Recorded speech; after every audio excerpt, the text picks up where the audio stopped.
One of the most profound things I've learned in my life is that it's actually not about my hair at all. I've spent a lifetime trying to cover up who I am.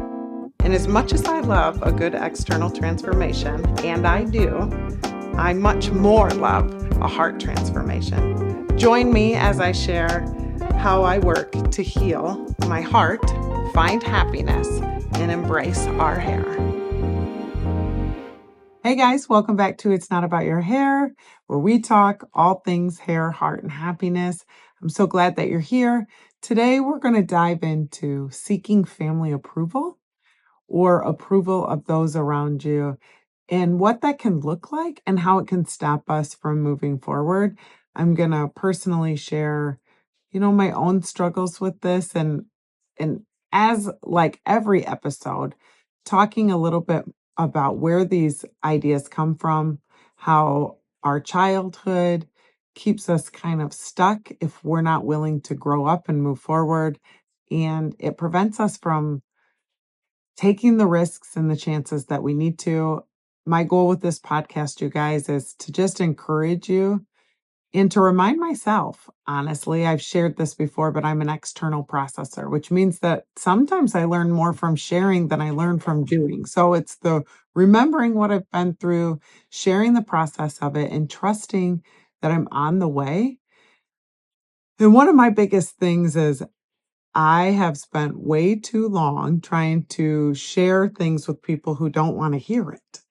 And you don't always understand that. So I always want to tell my family everything that I'm learning or overshare.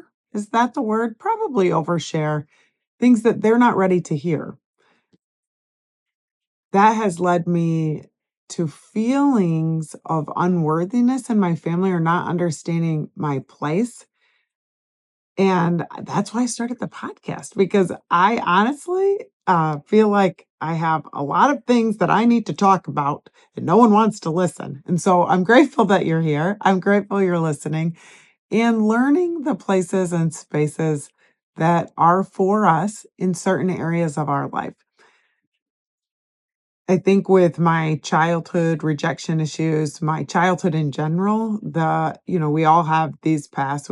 You might not even have had a, a, a bad childhood. Maybe you always felt loved and accepted, but there's still this little twinge of, am I accepted in this place? Am I seen? Do people want me here? And that is normally what drives us into most situations, is this desire to belong wherever we're trying to be. And in our families of origin, that can be really, really complicated, especially as we get older and try things maybe that have never happened in our families, or we're still seeking or assuming our roles in our families and in our positions inside of our family. And I think I didn't really understand this until I started doing the self-help work myself to understand who I am. And goodness sakes, if you've been watching through the 27 past episodes, it's really the same kind of thing. It's self-discovery leads us to a new lens, which is super, super important, is bumping into these ideas that we think are the truth and realizing that our truth is subjective to our childhood, to our past, and giving us an opportunity, which is what it is, to see someone else's reality.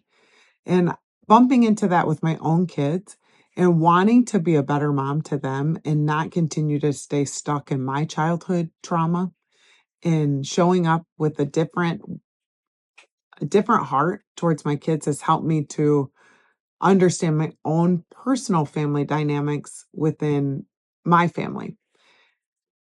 So this episode, that's what we're going to talk about. We're going to talk about how often wanting to fit into our own families keeps us from changing.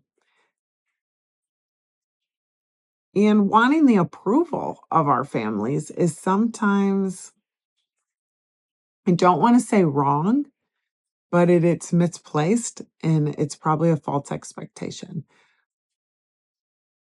I've seen this over and over again in my salon, and I also watch it with my kids, and I watch it in myself, and I watch it in my husband. And client after client, whether it's you want the approval of your parents, no matter how old you are, you want the approval of your siblings, aunts and uncles, your spouse. And as you get older, your children, and some of us even, I mean, I really struggled when my kids hit that 13, 14-year-old age and they start, dissing on you because they're moving into their own space and figuring themselves out. And if you're not strong enough in your own self, you're going to waver when someone else tells you something isn't good about you or makes fun of you. And I notice a lot of times people pick at each other when they're insecure, and that makes us feel small. So here's my example. For most of my life, I have sought the approval of my parents, of my sibling, of my aunts and uncles. And what that causes in you is a desire. We talked about the shadow self a few weeks ago, but a desire to overly prove that you're worthy of their love. And in families, it can be really hard to change your position. So, what I mean by that is if you are the baby of the family and you show up at 25 years old, you're still treated like the baby of the family. It takes a really long time to change these patterns, and some families never change them. Uh, but it takes a long time to become someone different inside of a moving organism. So if you have grown up in your household in the majority of your young life, pre-18, we live together every day. And so we just see each other that way. But once we grow up and move out of the house, we're only interacting with our loved ones sporadically. If you move far away, you don't see your family that often. So when you come home, even if it's been a year, they still only know the you who lived in the house. And now at 44, I feel like I'm just now starting to get seen in my family, but it's taken a long time because if we don't feel seen, we tend to not show up as ourselves around our families. And so they're never getting to know the real us, or we're so insecure that they're going to say something to hurt us. So I have an aunt who is just harsh.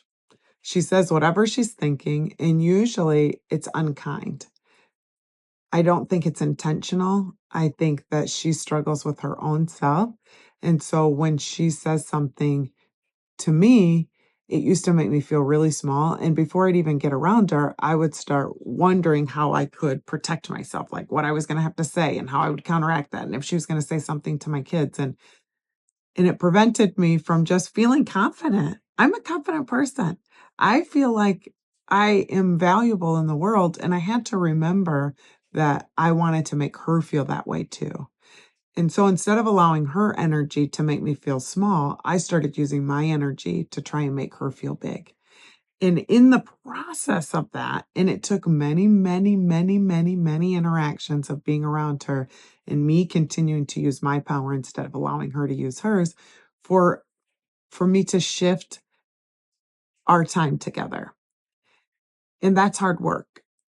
And I think that's where most of us stop. We don't want to put in the work to do that because it's hard and maybe we're not confident enough.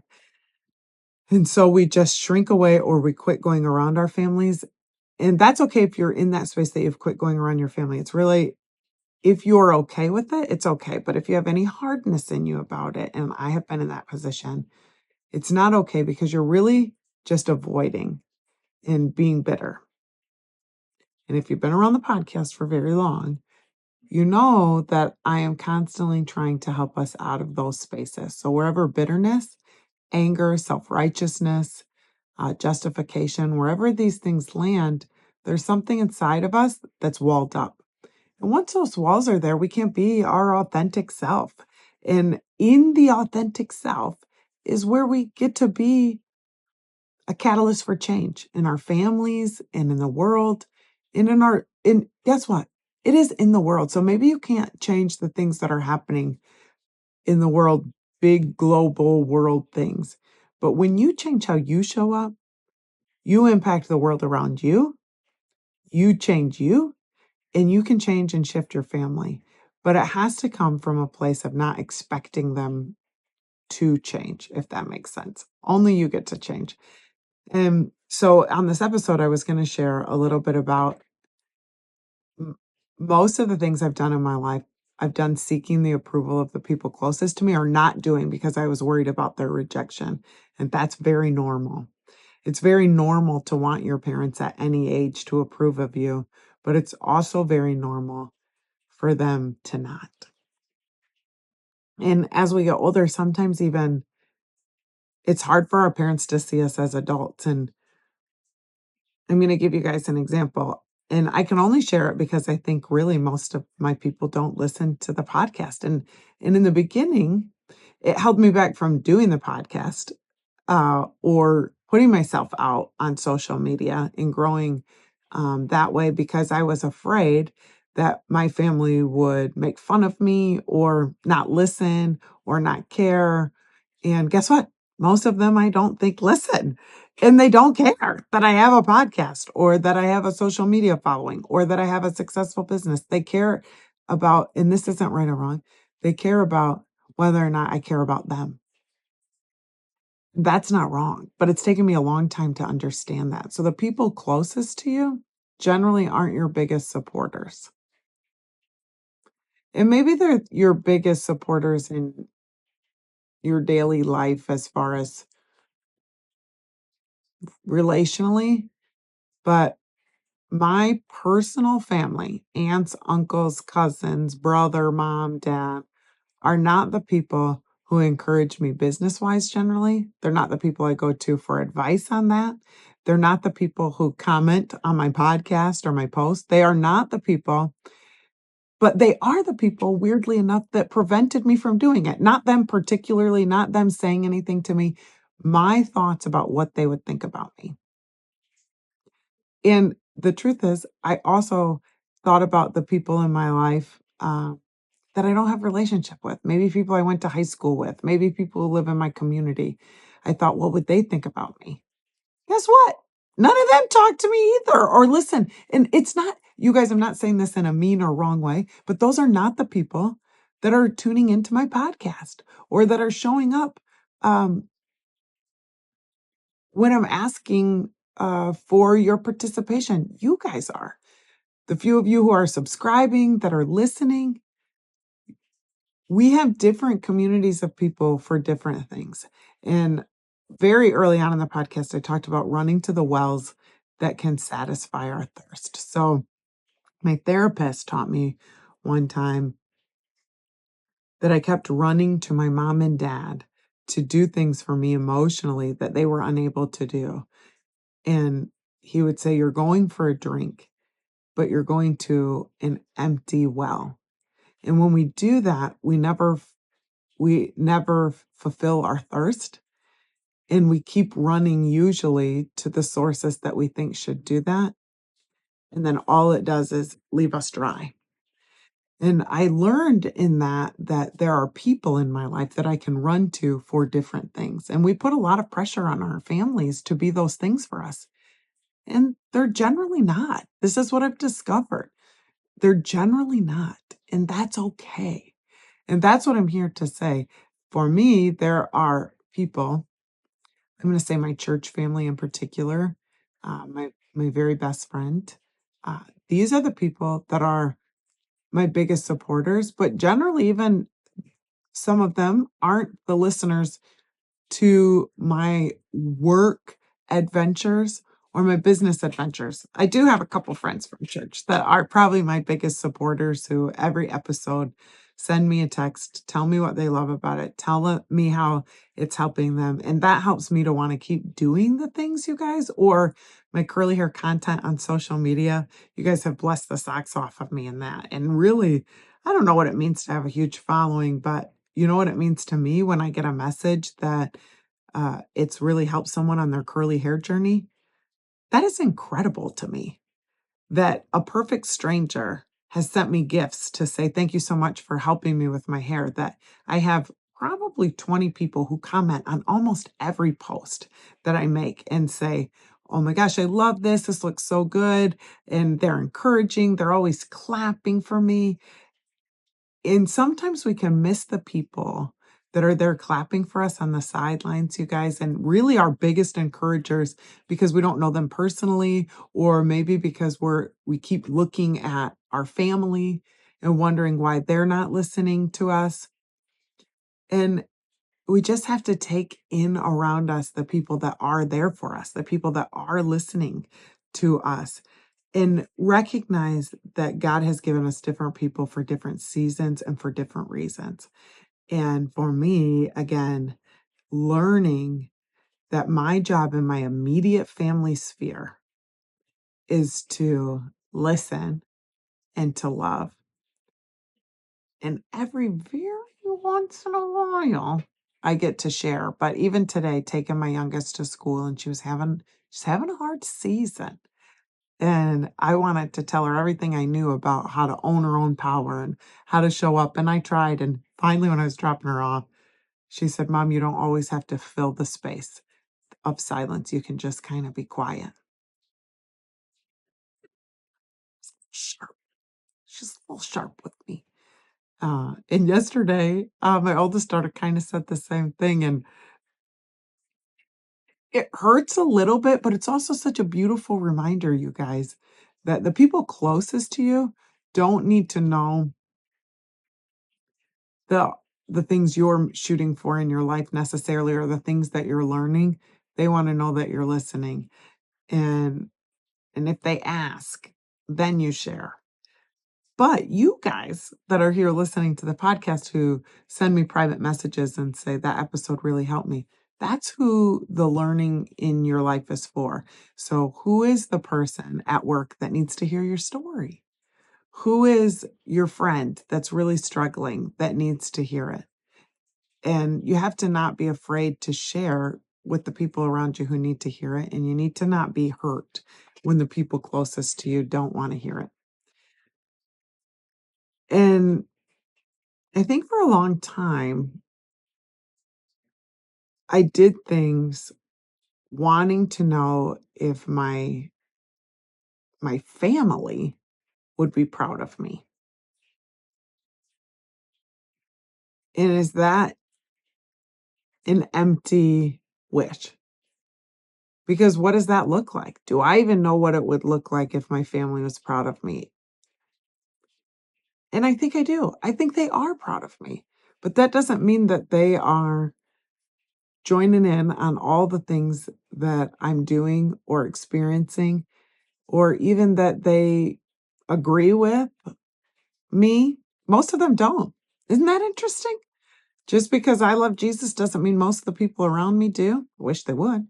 Just because I like to overshare and read every self-help book doesn't mean that the people around me want to. And just because I like to travel, this is one thing that I think is interesting too. As my consulting or coaching business has grown, I'm traveling more as an educator. And I've had a lot of people say things about, me being gone. And I only travel usually once a month, you guys, for 3 or 4 days. Once a month for 3 or 4 days. And I don't have to justify it. I'm just telling you.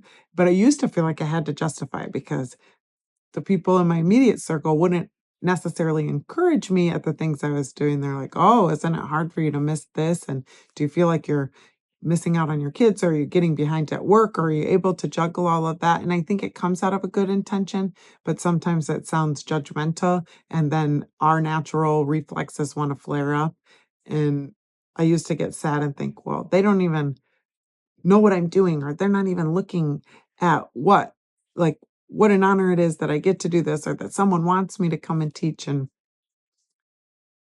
again, let's go back to it's probably from a good spot, or maybe it's even not. We don't have to worry about where things are coming from other people. If I'm confident in my call, in my purpose, then I don't need other people's approval, although we want it. And I'm thankful that you guys are here listening and tuning in. And every time I get a new subscriber, I get so excited. And so let's just circle back. You are allowed to change positions in your family. You are allowed to continue to show up and change the culture of your family. by being kind and gentle. You're allowed to offer what you wish your family would offer to you. Encouragement, a smile. If you have that difficult person in your family that you're always hoping that they're going to show up differently, they're not, probably. But you can show up differently in how you expect them to show up, which can change the whole atmosphere. And if you're afraid to do something because you're wondering what your parents are going to think about it or if your siblings will approve, I want you to get really good and clear on why you want to do that thing, and then let your confidence grow inside that you show up. So one thing I said to my daughter today was, I explained to her that rejection happens, right? So rejection happens to us, and often we're afraid of the peer crowd when rejection happens. Well, what's everyone else going to think if I don't make the team, or if that person doesn't like me, or if my friend doesn't, or whatever? And it will always hurt when you get rejected. Regardless, it's going to hurt, no doubt about it. But if we are sure that we did our best and we don't turn ugly in the process, then we can move on quicker, I promise you. And people are fickle, so they'll move on too. And that's what I told her, what she didn't want to hear, but I hope it sits somewhere deep inside. So uh, being confident. So when I was in school, I would go to tryouts for things and then not show up to see if I got cut because I couldn't handle the rejection. I would try and make a new friend and then I wouldn't reach back out, or I'd sabotage the friendship before it got started because I thought for sure they were going to reject me anyways. I just always tried to put myself out before I put myself in. And that is a trap. And lots of us do it. So today, I hope that you put yourself in. I hope if you need some encouragement, you reach out. I'm not super good at responding to any messages ever, but I would love if you would reach out and I will try to respond. I appreciate so much this space where I get to share my heart. Honestly, I do, you guys. It's so healing to me to be vulnerable to perfect strangers, to create a space where maybe you get to think about something you've never thought about. How freaking awesome is that? I'm so thankful for cell phones where we can take a video and send it off and it goes out into the world and maybe reaches somebody clear across the country or in another country and helps them. Sometimes our parents can't be our biggest cheerleaders. Sometimes it has to be a perfect stranger. So thank you for any comment you've ever left me, for being here, for choosing healing for yourself. It's so worth it. And just a little side note, because I always like to bring Jesus in. Even Jesus wasn't accepted in his hometown. Even those closest to him couldn't see him. It's normal. It's totally normal. And here's the bigger, cooler thing is I think that we don't always want to be seen for what we do. We want to be seen for who we are. So if you're not being seen for your successes, be thankful for that. Because in my life, I just want to be seen for being me. And we think it's all the other things that we want, but it's really not. It's really just a place to belong. So I hope you know you belong here.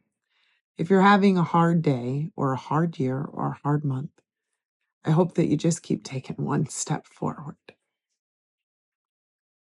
I hope that you know that you're not alone. And I hope that you know that you were made to do something great, really super great, whether that's just showing up for yourself or showing up for someone else. I'm super grateful that you're here. I guess this is where I ask you to subscribe to my channel, to follow me on social, and to listen wherever podcasts can be found. And join me every Tuesday at 2 as we unpack how to heal your hair, your heart, and your happiness.